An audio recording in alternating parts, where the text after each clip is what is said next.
तो दोस्तों एक बार फिर स्वागत है आपका हमारे YouTube channel maths Mantra by Naveen sir के अंदर। तो आज हम बात करने वाले दोस्तों क्लास 10 चैप्टर नंबर 3 पॉलिनोमियल्स के बारे में। तो दोस्तों पॉलिनोमियल्स जो होते हैं टू टाइप्स के बेसिस पे होते हैं। जैसे पहला टाइप होता है इनके अकॉर्डिंग टू टर्म्स। क्या होता है? According to terms. और दूसरा होता है अकॉर्डिंग टू पावर। दूसरा क्या होता है? According to power. तो अकॉर्डिंग टू टर्म्स के बारे में बात करें तो फर्स्ट टाइप है उसके अंदर हमारा मोनोमियल्स। क्या है? मोनोमियल्स। सेकंड टाइप है हमारा बाइनोमियल्स। क्या है? बाइनोमियल्स। एंड जो थर्ड टाइप है हमारा वो है हमारा ट्राइनोमियल्स। क्या है? ट्राइनोमियल्स। तो देखते हैं दोस्तों के बारे में बात करें हम तो मोनोमियल्स मतलब जिसमें केवल एक टर्म हो। डिपेंड किस पे कर रहा है? ये टर्म पे। तो जिसमें केवल एक टर्म हो उसे कहेंगे हम मोनोमियल्स। जिसमें दो टर्म्स हो उसे कहेंगे बाइनोमियल्स। जिसमें तीन टर्म्स हो उसे कहेंगे ट्राइनोमियल्स। और टर्म्स क्या होनी चाहिए यहाँ पर? अनलाइक होनी चाहिए। अगर लाइक होगी, सभी जैसे लाइक होगी तो उससे क्या होगा? वो ऐड होकर वापस सिंगल टर्म बन जाएगी। तो इसलिए क्या होनी टर्म्स तो इसलिए हमारे पास जो टर्म्स है वो क्या होनी चाहिए? अनलाइक टर्म्स होनी चाहिए। जैसे यहाँ पर जो केवल 3x है वो क्या कहलाएगा? हमारा मोनोमियल्स कहलाएगा। केवल जो 4y है वो क्या कहलाएगा? मोनोमियल्स कहलाएगा। केवल -5 क्या कहलाएगा? हमारे लिए मोनोमियल्स कहलाएगा। ठीक है दोस्तों। सिमिलरली हमारा आता है बाइनोमियल्स। बाइनोमियल्स मतलब जो दो टर्म्स है हमारी अनलाइक टर्म्स उनमें वो इनको ऐड कर दिया जाए या उनको सब्ट्रैक्ट कर दिया जाए। जैसे 3x + 4y कहने का मतलब दो मोनोमियल्स को अगर ऐड कर दिया जाए या उनको सब्ट्रैक्ट कर दिया जाए या कुछ भी कर दिया जाए, चाहे पहले इसको लिखा जाए चाहे पहले इसको लिखा जाए, तो टर्म्स कितनी होगी हमारे पास? दो हो चुकी है। तो क्या कहलाएगा हमारा ये? बाइनोमियल्स। थर्ड टाइप हमारा ट्राइनोमियल्स। अगर 3 मोनोमियल्स एक साथ ऐड या सब्ट्रैक्ट हो चुके हो या दोनों हो चुके हो वो क्या कहलाएगा? हमारा ट्राइनोमियल्स। जैसे 3x + 4y - 5z ये कहलाएगा हमारा ट्राइनोमियल्स, क्योंकि इसमें कितने टर्म्स है? 3 टर्म्स है। और एक इंपॉर्टेंट पार्ट होता है पॉलिनोमियल्स का हमारा टर्म्स के अकॉर्डिंग, जिससे कहते हैं हम कांस्टेंट पॉलिनोमियल। क्या कहते हैं हम? Constant polynomial. कांस्टेंट पॉलिनोमियल्स क्या होते हैं दोस्तों? जिसमें केवल कांस्टेंट टर्म हो। कौन सी हो? Constant term. जैसे केवल 3 लिखा हुआ हो या केवल 5 लिखा हुआ हो। कहने का मतलब दोस्तों अगर पॉलिनोमियल्स की अगर बात करें, डेफिनेशन की बात करें, तो हमने ऑब्जर्व किया है कि जिसके अंदर हमारे पास वेरिएबल हो, क्या हो? वेरिएबल हो और कांस्टेंट हो। क्या हो? कांस्टेंट हो। तो कहने का मतलब वेरिएबल और कांस्टेंट का ऐसा कॉम्बिनेशन जिसमें जो वेरिएबल है उसकी जो हाईएस्ट पावर है वो कुछ भी हो सकती है, लेकिन वो पावर क्या होनी चाहिए हमारे पास? Only in whole number. क्या उसमें होनी चाहिए? किसमें होनी चाहिए?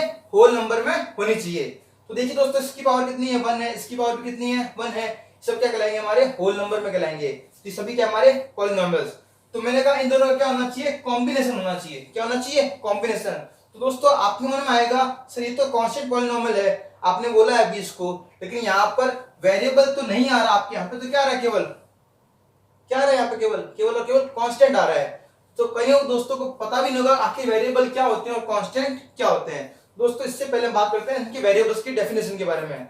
तो वेरिएबल्स क्या होते हैं? ऐसे नंबर्स जो बार बार क्या करते हैं? वेरी करते हैं, यानी कि चेंज होते रहते हैं बार बार। तो ये इनको डिनोट कैसे करते हैं हम? इनको डिनोट करते हैं हम A, B, C या so on X, Y and Z से। कहने का मतलब इंग्लिश अल्फाबेट के स्मॉल लेटर से क्या करते हैं? हम इनको डिनोट करते हैं। एंड सिमिलरली जो कांस्टेंट होते हैं, कांस्टेंट मतलब जो फिक्स वैल्यू हो। जो वैल्यू यहाँ पे मैंने लिख दी, मान लो 1 लिख दिया है, तो 1 जो है आज यहाँ पे भी 1 रहने वाला है, किसी और कंट्री में जाएंगे तो भी क्या रहने वाला है? 1 रहने वाला है, जब तक कि ये यूनिट लेस ना हो। अगर यूनिट लगा दी जाए, जैसे डॉलर लगा दी जाए, रुपीज लगा दी जाए, तब इस 1 की वैल्यू क्या होती जाएगी? चेंज होती जाएगी। लेकिन सभी वैल्यू क्या कर रहा हूं मैं? इसको यूनिट लेस कह रहा हूं। तो कांस्टेंट वैल्यू क्या होती है? हर जगह सेम हो, जैसे 1 हो, 2 हो, -4.5 हो, एटसेट्रा कोई भी वैल्यू हो वो सब क्या कहलाएगी? कांस्टेंट कहलाएगी। तो यहाँ पर आप सोच सकते हैं कि सर यहाँ पे केवल कांस्टेंट है, फिर भी आप इसको क्या कहा है? पॉलिनोमियल कहा है। तो क्यों कहा है दोस्तों? क्योंकि यहाँ पर ये जो x है इसकी पावर क्या है? 0 है।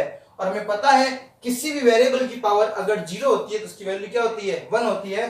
तो इसका मतलब 3 × 1 वापस क्या हो जाएगा? हमारा 3 हो जाएगा। इसीलिए इसको क्या कहते हैं? हम कांस्टेंट पॉलिनोमियल कहते हैं। दोस्तों हमने बात की पॉलिनोमियल्स की, और जो लास्ट जब इस वैसे सब ये क्या है? पॉलिनोमियल्स के टाइप्स है, लेकिन जब टर्म्स क्या हो? मोर देन क्या आ जाए? 3 आ जाए। जैसे 1 टर्म हो तो कहलाएगा मोनोमियल्स, 2 टर्म हो तो बाइनोमियल्स, 3 टर्म्स हो तो ट्राइनोमियल्स। अगर मोर देन 3 टर्म्स आ जाए क्या कहलाएगा, वो पॉलिनोमियल्स कहलाएगा। क्या कहलाएगा, पॉलिनोमियल्स। क्योंकि दोस्तों पॉली का मतलब क्या होता है, मेनी। पॉलिनोमियल्स क्या होते हैं, मेनी। इसमें बहुत सारी टर्म्स हो, उसे क्या कहेंगे हम, पॉलिनोमियल्स। दोस्तों आई होप आपको ये बात समझ में आई होगी। अब हम बात करने वाले हैं हमारे इसके पावर पे डिपेंड करने वाली। तो पावर क्या होती है, जैसे अभी यहाँ पे सारे पावर 1 थी, तो अगर पावर पे बात करने वाले हैं पॉलिनोमियल्स की, तो जिसमें पावर 1 हो उसे क्या कहते हैं, पावर 2 उसे क्या कहते हैं, पावर 3 उसे क्या कहते हैं, देखते हैं। तो बात करते हैं दोस्तों, अगर किसी पॉलिनोमियल की पावर क्या हो, हाईएस्ट पावर, पावर से मतलब क्या है यहाँ पे मेरा, हाईएस्ट पावर से है। तो जब हाईएस्ट पावर क्या हो किसी पॉलिनोमियल की, 1 हो, उसे हम कहते हैं लीनियर पॉलिनोमियल। क्या कहते हैं, लीनियर पॉलिनोमियल। और उसकी हाईएस्ट पावर अगर 2 हो तो क्या कहते हैं हम उसको, क्वाड्रेटिक पॉलिनोमियल। क्या कहते हैं हम उसको, क्वाड्रेटिक पॉलिनोमियल।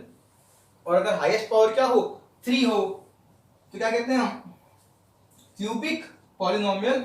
एंड सिमिलरली अगर यहां पर पावर अगर 4 हो, वैसे बहुत सारे टाइप होते जाएंगे अगर हम बात करते रहेंगे इनकी, तो अगर पावर 4 क्या कहेंगे हम इसको, बाई क्वाड्रेटिक। क्या कहेंगे, बाई क्वाड्रेटिक। लेकिन हमें जो बात करनी है आज, वो केवल क्वाड्रेटिक पॉलिनोमियल के बारे में बात करनी है।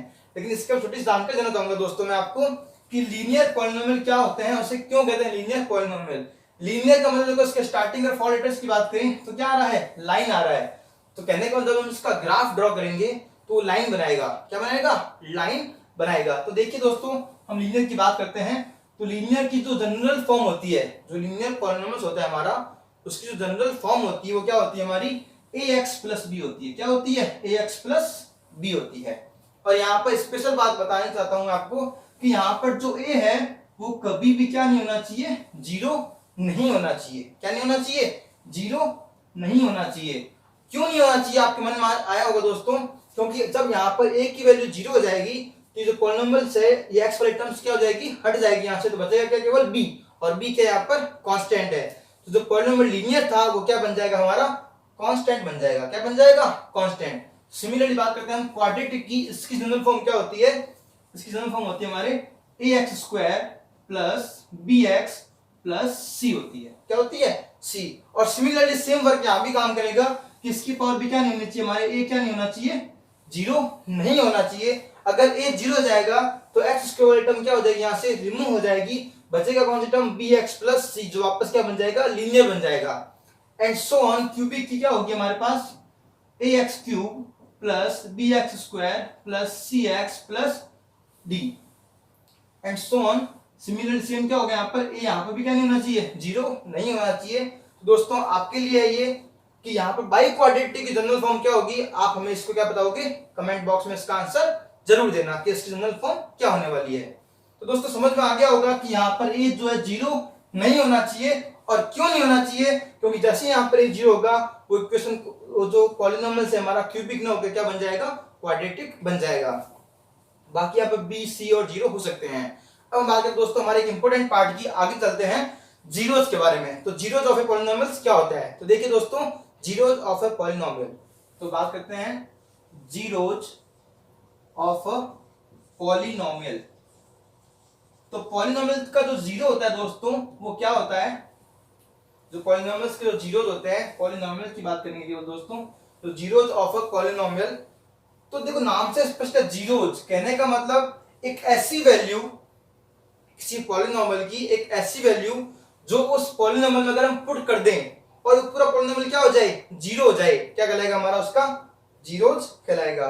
दोस्तों एक बात और ध्यान रखें, जो जीरोस है वो 0 भी हो सकता है, जो जीरोस है वो 0 भी हो सकता है, लेकिन जरूरी नहीं है कि वो 0 ही होगा। ठीक है दोस्तों, आगे बात करते हैं इसके क्या क्या नाम है। और दोस्तों इस जीरोस को हम कह सकते हैं कि रूट, क्या कहते हैं, रूट ऑफ अ पॉलिनोमियल, या एक नाम और इसका जिसे हम कह सकते हैं वैल्यू ऑफ एक्स। क्या कह सकते हैं, वैल्यू ऑफ एक्स। तीनों एक ही बात है। अगर हम कहते हैं find out the zeros of a polynomial, या ऐसे बोल दें find out the root of a polynomial या find out the value of X of a polynomial, तो तीनों एक ही बात है। तो जीरोस के बारे में बात कर चुके हैं, तो जीरोस फाइंड आउट कैसे होते हैं क्या देखते हैं, बात करते हैं। एग्जांपल लेते हैं हमारा एक लीनियर पॉलिनोमियल का, जैसे क्वेश्चन हमारा 5x प्लस 4 और बोल दे कि इसका क्या निकालना है, हमें आपको जीरोस फाइंड आउट करना है। तो सबसे सिंपल तरीका क्या है कि हम यहाँ पर x की वैल्यू क्या रखें, हम यहाँ पर x की वैल्यू क्या रखें कि जो पूरा पॉलिनोमियल है वो क्या हो जाए, 0 हो जाए। इससे पहले सिंपल क्वेश्चन लेते हैं हम आपके लिए। अगर क्वेश्चन दे दूं मैं आपको यहाँ पर x - 4, अब यहाँ पर x की वैल्यू क्या पुट करोगे आप दोस्तों कि जो पूरा पॉलिनोमियल है वो क्या हो जाएगा, 0। तो हमें पता है यहाँ पर x की जगह पर क्या कर दूं मैं, यहाँ पर 4 रख दूं। कितना रख दूं, 4। तो 4 - 4 क्या हो जाएगा, 0। तो सिंपल सा दोस्तों, लेकिन यहाँ पर आपको यही वर्क करने में टाइम लगेगा। क्या लगेगा, टाइम। अगर मुझे पूछे तो मैं बोल सकता हूँ दोस्तों यहाँ होगा -4/5, लेकिन कैसे होगा, तो इसके लिए क्या करते हैं, 0 निकालने का प्रयास करते हैं। सबसे सिंपल तरीका क्या, 0 निकालने का, उस पूरे इक्वेशन को क्या होना है, 0 तो होना है। तो क्या कर देते हैं, उसको 0 के इक्वल रख देते हैं। क्या करते हैं, 0 के इक्वल। अब यहाँ से क्या करते हैं, x की वैल्यू फाइंड आउट कर लेते हैं।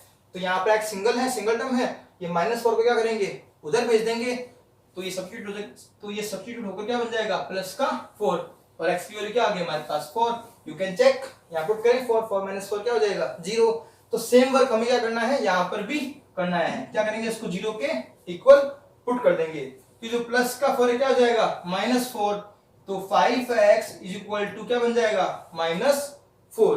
और हमें क्या निकालना है, ओनली x फाइंड आउट करना है।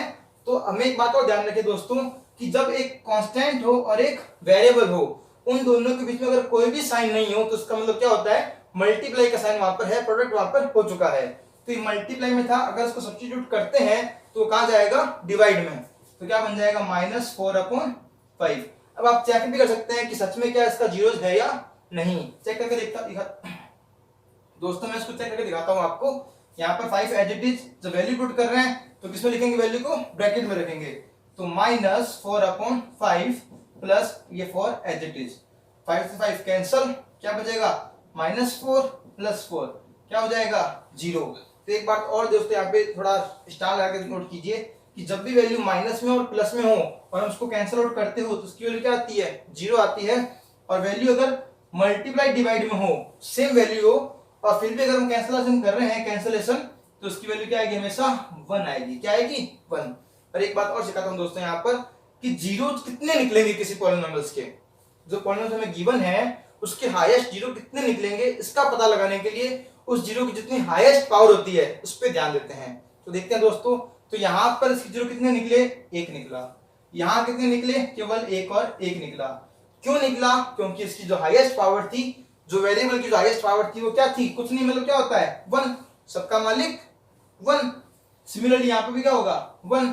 तो जितनी हाईएस्ट पावर होती है किसी वेरिएबल की, उतनी क्या होते हैं, उस पॉलिनोमियल के जीरोज होते हैं, रूट्स होते हैं, या वैल्यू ऑफ x होती है, जिससे पूरा पॉलिनोमियल क्या बन जाता है हमारा, 0 के इक्वल हो जाता है। और दोस्तों एक बात और ध्यान दीजिएगा कि जो यहाँ पर 5x लिखा हुआ है या कुछ और भी टर्म लिखी हुई हो, तो 5x का मतलब क्या होता है हमें पता होना चाहिए। इसका मतलब 5 × x तो है ही, लेकिन इसका जो मेन मीनिंग है वो होता है कि जो x की जो टर्म्स है वो क्या हो चुका है, वो 5 टाइम्स रियल में ऐड हो रखा है। क्या हो रखा है, ऐड हो रखा है। इस बात का ध्यान रखना है।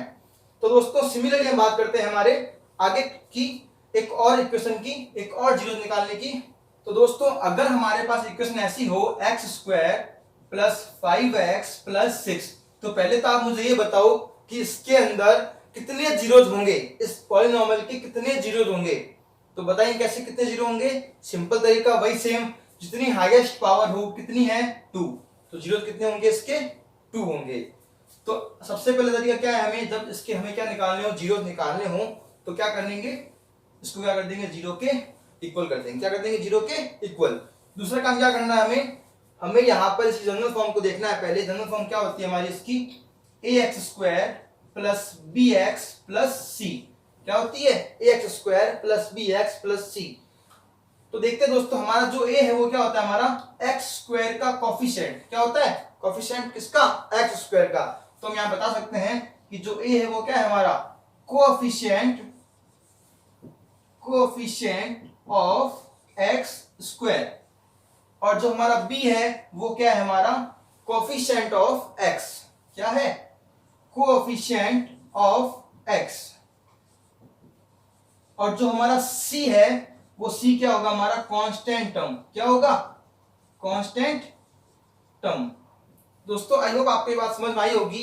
तो जब हमें इसका जीरो निकालना होगा तो क्या करेंगे, हम इसको 0 के इक्वल कर देंगे। तो देखते हैं दोस्तों, सबसे पहला काम क्या करते हैं हम, यहाँ पर a और c को क्या करते हैं, मल्टीप्लाई करते हैं। यहाँ a कुछ नहीं है, मतलब क्या होगा 1, क्योंकि 1 की मल्टीप्लाई सभी में ऑलरेडी हो रखी होती है।